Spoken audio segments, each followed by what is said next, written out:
President Trump giving an upbeat assessment of the latest Republican plan to repeal and replace Obamacare tomorrow, day 100. Dr. Jeff Engel, director of the Center for Presidential History at SMU. Is 100 days a big deal, or as he said a few days ago, an artificial deadline manufactured by the phony news media? Well, it's both. I mean, historically, we look back at the 100 days of Franklin Roosevelt when he pushed through amazing legislation, really recreating the creating the New Deal, and every president since has been held up to what's really an impossible standard for achievement.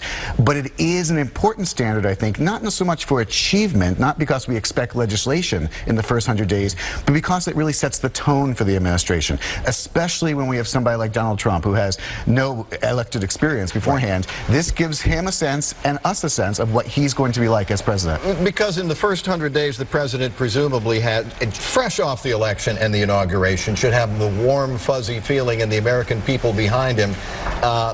If you believe the polls, and Donald Trump supporters do not, if you believe the polls, he's not the most popular president. Does he have the clout to get what he wants through Congress? Actually, in fact, it's worse than that, because he is historically the least popular president in the 20th century at this point in his presidency. And yet he has majorities in both houses of Congress. This, you'd think, would be a slam dunk. You would think. I mean, again, going back through history, if we look at presidents who come in with popular vote and also both houses of Congress, we look at Woodrow Wilson in 1912, we look at Franklin Roosevelt in 1932, we look at Lyndon Johnson in 1964.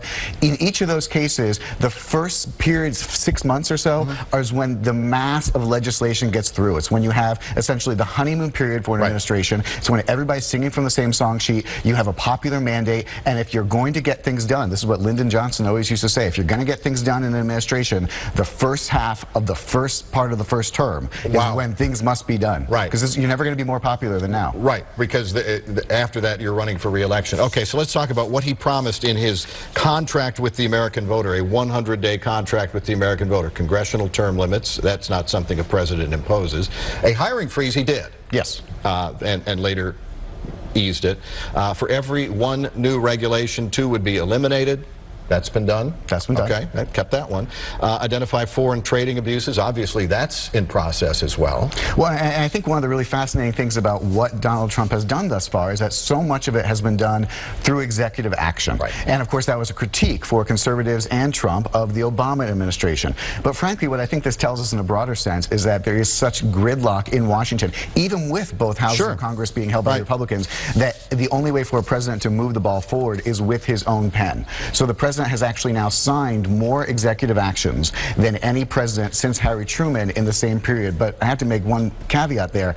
Not all executive actions are the same. I mean, when we say executive action, we are counting both a travel ban, we are counting both a repeal of changing government, and we're also counting, let's celebrate National History Day, let's celebrate National Veterans Day. Those include executive orders. Okay. The president seems to have been a little surprised by a couple of things. First of all, that courts can stop him from doing things. And secondly, that repealing Obamacare is a lot more complicated than anybody knew. Well, and I think this is one that's really going to come back to bite him, the second one, because that was so much the mantra of all Republican candidates up and down the slate, was that we're going to repeal and replace Obamacare in the first 100 days. The House in particular voted dozens of times under Paul Ryan to repeal Obamacare. But not replace. But not to replace. But then on the first day, there was no plan.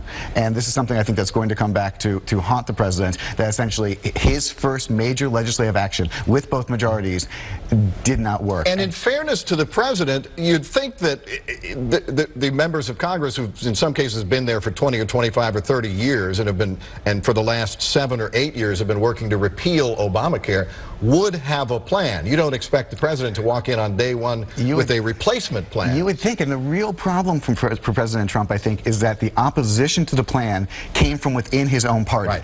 And I think we really need to take a step back and remember that Donald Trump ran not only as a Republican, but in many ways ran against the Republican establishment. So therefore, even though people who are Republicans voted for him, if you're in Congress and you're from a different part of the party, you don't necessarily feel any allegiance to Donald Trump. In many ways, he ran against you as an entity, and now he is historically unpopular with the general electorate. That's traditionally not a recipe for getting your own party on board with your agenda. And the Democrats are equally in disarray. They are in the minority, but they just don't seem to have a single voice or a single leader. At this point, I think they're stepping back. I mean, many ways and saying, this president is unpopular, this president is having trouble with his own party.